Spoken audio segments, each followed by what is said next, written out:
My name is Nikki and I grow food all year round. We live on 1/27th of an acre, my husband and I, and 4 kids. And we are passionate about showing the, sorry about the lighting, showing any homeowner, suburban, urban especially, how to grow your own food.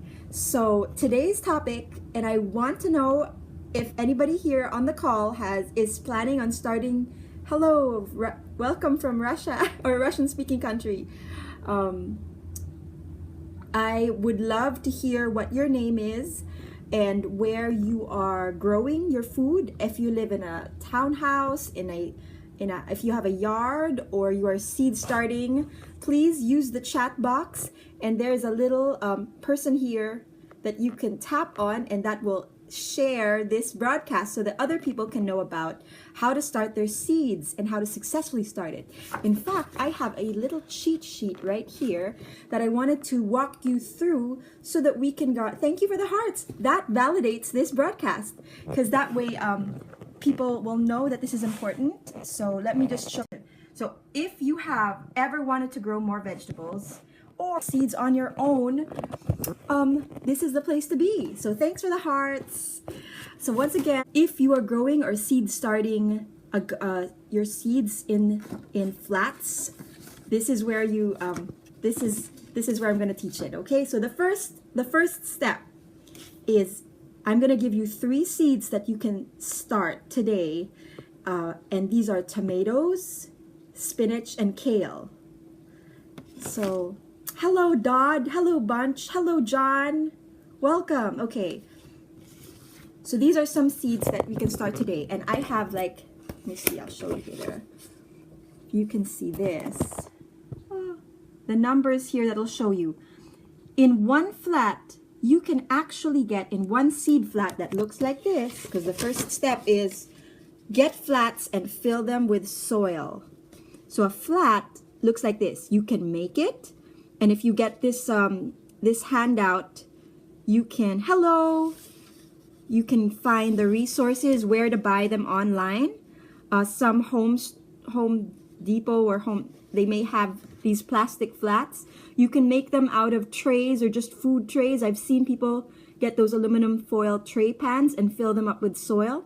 So fill them, of course, with organic soil, not like Miracle Grow or Scott's, which really is not organic soil, but some really good heavy compost, heavy humus soil that you can find in the garden shops or make your own. So that's like an advanced step. But if you're making your own, good for you.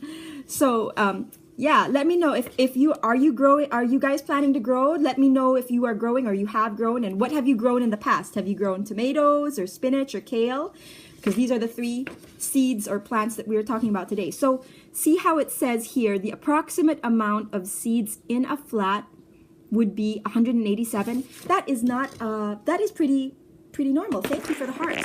That is not too many. Because sometimes we may either like use up all the seeds, like take a seed packet like this and spread all the seeds in one flat, or we may be like putting too few. So 187 to 150 is what John Jevons, this guy who wrote this book, I don't get any commissions for his book, we just love this, How to Grow More Vegetables. This is what maximize your growing space, but also to maximize your production, because seedlings don't need a lot of room to just start out. So you can squeeze in 187 tomato seeds, is it tomato seeds? Or 150 spinach seeds in one flat, okay? And like I said, if you want this document, this PDF is free on our website. If you go to our website and www. Why did I just say that? I just say permakits.com, okay? So go there. Now, the second step is space your seeds close together. I don't know if you can see that, but uh-oh, we're down to 1 person. All right, so the second step is space your seeds close together like this. Thank you for sharing, Zam77777. You are a very lucky number. So thank you for sharing. So the second step is space close together. So here we go. what do we have here? So space close and in this hexagonal pattern. I don't know if you can see it there. The hexagon pattern, the same as what Russia, is that where you're from? Hello. I'm not from Russia. I'm from the Philippines originally, but we live in Washington D.C. suburbs. And see there? But if you like to garden and you want to start early, even in the winter time, you can start by seed starting now. So if you can see here, it says space close together. Plant your seeds as close as possible, and you can follow this hexagonal pattern that's on this paper right there. And then the third step is use up your seed packet. So often we say, oh, only plant these many in this space. And often it's too close. So if you need to get another tray, do so, because the seeds have an expiry date. They may be viable this year, but the next year they won't work anymore because their potency is gone. So you need to use up your seeds this year if you buy them this year. Or yes, it's like this one says, packed for 2016, sell by December 31, 2016. So at least 2 years. You can freeze them. That's a good tip. Yes, please feel free to share. I wonder how long though, like, I mean, it probably 2 years, 3 years would be the max if you freeze them as well. And then if you freeze them, I mean, some seeds that might work, and some of the more delicate seeds it might not. So that's a good point though. Like, I have you Action Hero, kindly type in what seeds work well frozen and in your experience, because we're all learning from each other, right? So if other people can learn from that, that's great. So squash seeds for 3 years, awesome. You know, another thing I've done with squash seeds, it's upstairs, is because I have so many of them, whenever you buy squash and you cook it, you cut it up, then you have a bunch of seeds again. I save the seeds, I dry them, and then I sprout them. And then even if they won't go and grow into the whole fruit squash, because I'm indoors right now and they're just in a seed tray, I actually snip off the squash sprouts and add them to my stir fries for just extra fresh, nutritious, like more nutritious than anything you could buy as like even alfalfa sprouts in the grocery, because they're right there. They've just grown up for you in front of your eyes. So you can snip those, and if you ever have an excess. But squash seeds for 3 years, good tip. Okay, so next, 4, a plant according to size. So the amount of plant on the top should be the same as the amount of root system on the bottom. This is the same for trees. When you draw a tree, the root system on the bottom matches the upper system of that tree. Yes, exactly. We are kindred spirits. Okay, 5, wait. Seedlings will emerge in 1 to 2 weeks. And finally, the last is transplant. So how do you transplant? There's an English term for this poker called a dibber, that is a wooden dowel that you sort of make holes. You can make it out of a dowel rod and cut the dowel rod and just use it to like poke holes before you take your little seedlings by the 2 ears and make sure they have 2 sets of 2 true leaves, and then plop them into that poked hole by your dowel. And that's one way.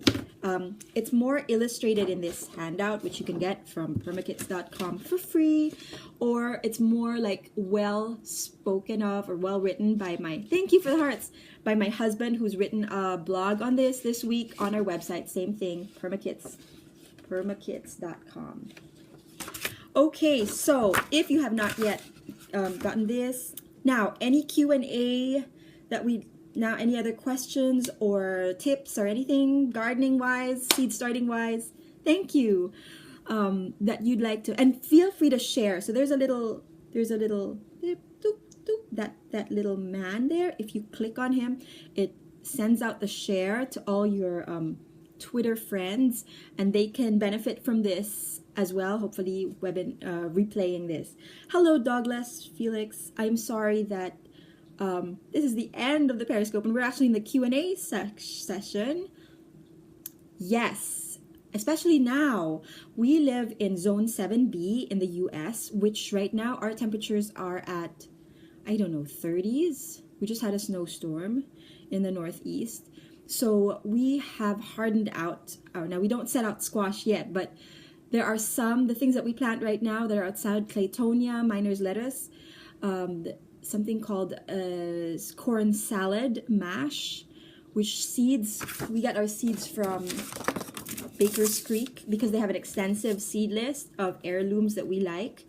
There are also other places that we favor, Seed Savers Exchange. So yes, we harden them out first for a few days during those times where the temperature is higher than normal. So we're always watching the weather for the week in the seed tray. So you have your seed tray, it has these sprouts, you harden them out, and then when you transplant them, usually transplant on the day after it rains or like shortly before it rains, and on the day that it's the warmest in the week. If that can be somehow intersected with rain and warmth at the same time.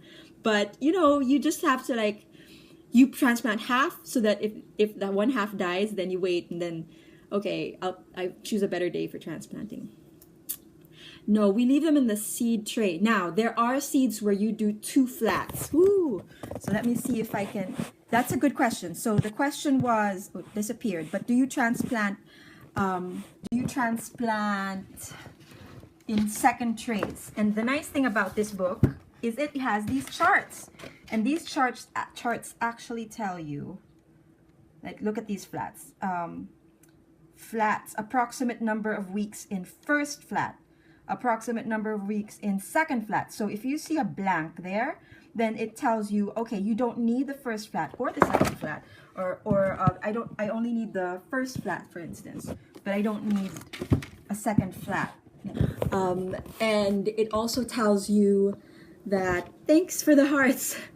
It also tells you that you can seed start it right outside. Yes, Southern Seed Exchange, except this is what I don't have all their variety is a little bit more limited than Baker's Creek. But some people, like my permaculture teacher, he doesn't like Baker's Creek because he's like, they don't have their own farm. Southern Seed Exchange, he's met personally, and I think these women, they have their own, they grew their own seeds and they know everybody personally. And I think Baker's Creek is more of a bigger community. Who is my teacher? Wayne Wiseman. So I consider myself a granddaughter of the father of permaculture, Bill Mollison, because my teacher, Wayne Wiseman, was taught personally by Bill Mollison when he came to America in the 80s, the 80s or the 70s.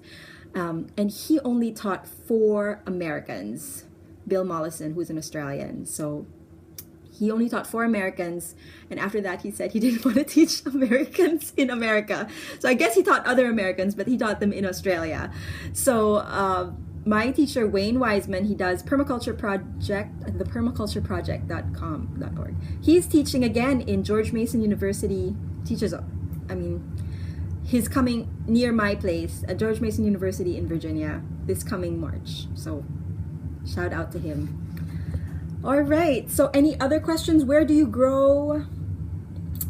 If not, I will close, and thank you for your time. Thanks for joining us here, and we try to help you with grow your own food with these little seed starting tips every day. You're welcome.